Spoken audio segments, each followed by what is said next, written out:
apóstolo Pedro.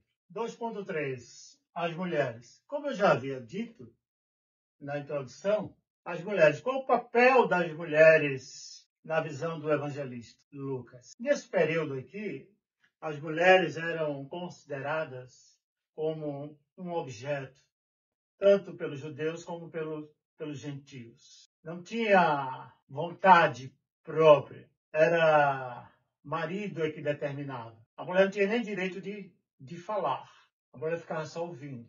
É interessante que entre os rabinos, ninguém poderia ensinar a Torá a uma mulher. Era preferível, veja só, era preferível queimar a palavra, quando fala a Torá é o Pentateuco, queimar a palavra do que ensinar a Torá a uma mulher. E uma das orações dos judeus era exatamente essa, porque por ter nascido, ele agradecia a Deus por ter nascido judeu, ele agradecia a Deus por não ter nascido publicano, um pecador, e agradecia a Deus por não ter nascido mulher. Era esta visão das mulheres no período de Jesus. Aí vem Lucas, usa como protagonista logo no primeiro capítulo, segundo capítulo, duas mulheres, Maria e Isabel. E ele cita outras mulheres. São várias citações de mulheres que estavam com ele e que ele falava diretamente com elas. Maria, Lucas 1:27, a viúva de Naim, ele teve compaixão, não é? Lucas 7:11-17, uma mulher pecadora, ele narra essa história também. A sensibilidade de Jesus, jamais o judeu, ou um rabino ou mestre, chegaria perto de uma pecadora, iria se contaminar. Jesus se aproximou das mulheres. Jesus se aproximou de todos os pecadores. A mulher com fluxo de sangue, que sofria há muitos anos e apenas queria tocar em Jesus, e ela conseguiu romper ali a multidão, tocar em Jesus. Jesus sentiu o poder. Ele conta essa história, Lucas conta essa história. Além de ter os detalhes, ele conta essa história como médico, mostrando que foi um milagre que Jesus realizou na vida dessa mulher. No final, quando ele fala da ressurreição, primeiras pessoas a receberem a notícia de que Jesus não estava mais no túmulo, porque ele não está morto, está vivo, ele anunciou às mulheres. E foram as mulheres que foram à casa onde os apóstolos estavam refugiados, escondidos, para transmitir a notícia. Então há uma valorização total, absoluta das mulheres no Evangelho de Lucas. 2.4, ainda continuando, características distintivas de Lucas. Aqui eu tenho 4 milagres que são exclusivos de Lucas. Só Lucas narra esses milagres. A ressurreição do filho da viúva, não é? Chamada Naim, no Lucas 7, de 11 a 17. A mulher com espírito de enfermidades, Lucas 13, 11 e 17. Essa mulher era aquela que andava curvada e que Jesus teve compaixão e a curou ali naquele momento.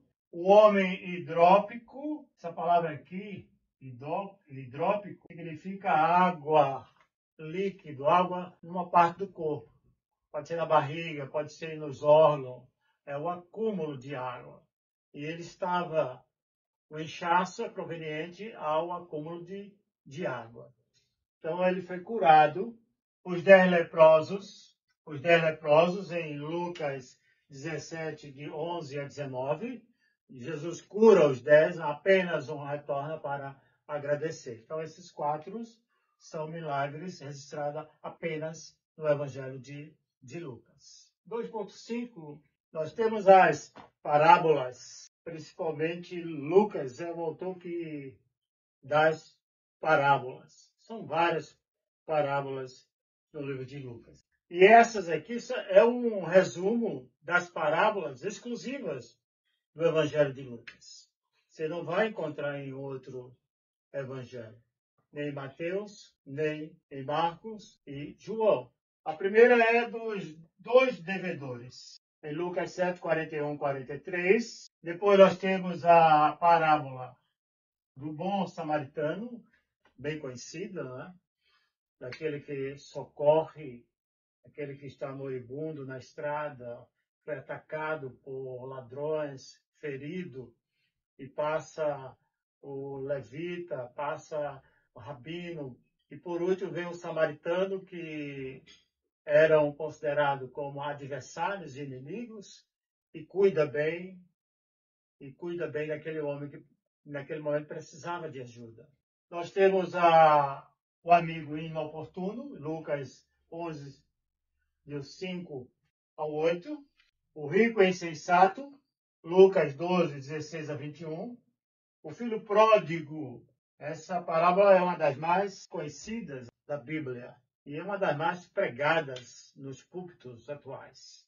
O jovem que sai de casa, que quer uma vida independente, pede parte da herança, vai, gasta tudo e começa a passar por dificuldades e resolve voltar para casa, pedir perdão ao pai, o pai o recebe com alegria. Essa é a história do filho pródigo. A dracma perdida, o fariseu e o publicano, aqueles dois que vão ao templo orar, o fariseu se orgulha de ser fariseu, o publicano reconhece que é um pecador, não é nem digno de olhar para os céus, mas a Bíblia diz que esse foi exaltado, esse que voltou para casa. Deus ouviu a oração do publicano. E o homem rico e Lázaro, a história de um rico e Lázaro. Que o rico morreu, foi para a eternidade, e lá ele pede para que alguém pregue aos seus irmãos. E a Bíblia diz que tem os profetas que ouçam a palavra. Então não há nenhuma comunicação, segundo essa parábola, de quem já morreu, foi para a eternidade, com quem já está, quem continua vivo. O ponto 3 do Evangelho segundo Lucas trata-se do Espírito Santo. Lucas é o autor que mais fala acerca do Espírito Santo, tanto no Evangelho quanto em Atos dos Apóstolos. O Evangelho segundo Lucas contém bastante menções sobre o Espírito Santo, como também nos Atos. É o Evangelho que mais se refere à ação do Deus Espírito. Ele atua num precursor de Jesus. Lucas 1, 15. Eu vou fazer algumas leituras, quando apenas um versículo.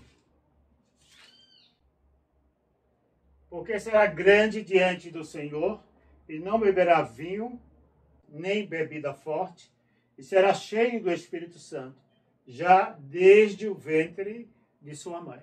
Ele atua na concepção de Jesus, em Lucas 1, 35.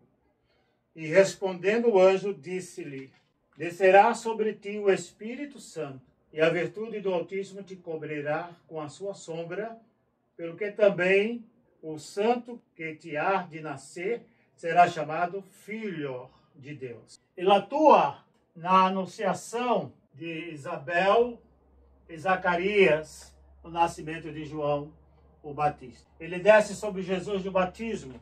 Lá nós temos a presença da Trindade no batismo. Do Pai, este é meu Filho amado, o Espírito em forma de pomba, e nós temos ali o Redentor, Jesus Cristo. Então ele atua também no batismo. Ele guia Jesus até o deserto para ser tentado pelo diabo. Lucas 4, 1. Também nós encontramos isso em Mateus, no capítulo 4 de Mateus. Que Jesus é guiado pelo Espírito Santo para ser tentado. E lá ele consegue vitória sobre o diabo, apenas usando a palavra de Deus. Ele capacita Jesus em seu ministério. Lucas 4, 14 e também 5, versículo 17. Ele é quem concede poder às pessoas. Nós vamos encontrar em Lucas 24, 49, praticamente no final do capítulo. E eis que sobre vós envio a promessa de meu Pai. Ficai, porém, na cidade de Jerusalém, até que do alto sejais revestido de todo o poder. Então é o evangelho que mais cita a atuação ou a ação do Espírito Santo. Quando se estuda o livro de Atos, é que nós vamos perceber com mais ênfase a atuação, e lá nós temos o derramamento da promessa que foi feita em Joel, e também em Número capítulo 11, desejo do profeta Moisés que todos tenham o Espírito de Deus. Ponto 4, o Evangelho dos desprezados. É uma outra característica marcante em Lucas. Pode ser vista nos inúmeros registros sobre a ação de Jesus Cristo em benefício das classes desprezadas de sua época. O Evangelho mostra o profundo e intenso interesse do Mestre por aqueles que eram excluídos social e religiosamente. Foram preteridos, deixados de lado pela religião oficial. O ensino velho não olhava para os publicanos, para os pecadores, para os que estavam sofrendo por enfermidades, por endemoniados, por uma ação diabólica. Mas Jesus chega com uma visão de um ensino novo, a nova aliança em Cristo. É resgatar a salvação e a redenção é para todos. Ricos, pobres, não faz nenhuma discriminação em relação à questão da economia financeira, não faz nenhuma discriminação por idade ou capacidade intelectual, mas é para todos. Nós temos 3 temas que retratam a preocupação e atuação de Jesus em relação aos que eram desprezados e excluídos da sociedade da época. 4.1, nós temos a narrativa dos samaritanos, em Lucas 10, 25 a 30, 37. Os samaritanos eram um povo discriminado pelos judeus, porque era um povo misturado. Eram considerados como impuros e pecadores e ímpios. Sofria também pela religião e também pelos seus costumes. E Jesus chega para quebrar todas essas barreiras entre judeus e samaritanos, formando um só povo. Quando ele tem aquela conversa com aquela mulher, narrada em João, que era samaritana. Aqui em Lucas 10 nós temos outra narrativa envolvendo samaritanos. Jesus, 4.2, pecadores. Em Lucas 15, do versículo 11 ao versículo 32. É interessante que Jesus conta 3 parábolas para os judeus, porque era necessário. O início do capítulo 15, preste bem atenção. Chegavam-se a ele todos os publicanos e pecadores para o ouvir. E os fariseus e os escribas murmuravam, dizendo: este recebe pecadores e come com eles. E ele lhes propôs essa parábola, dizendo... Aí narra 3 parábolas.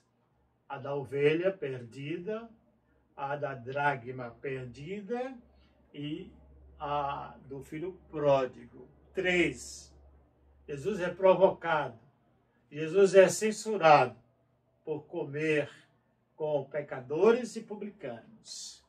E no final, sempre da parábola, aí diz o seguinte: e houve alegria nos céus por um pecador que se arrepende. A temática das três parábolas é a mesma.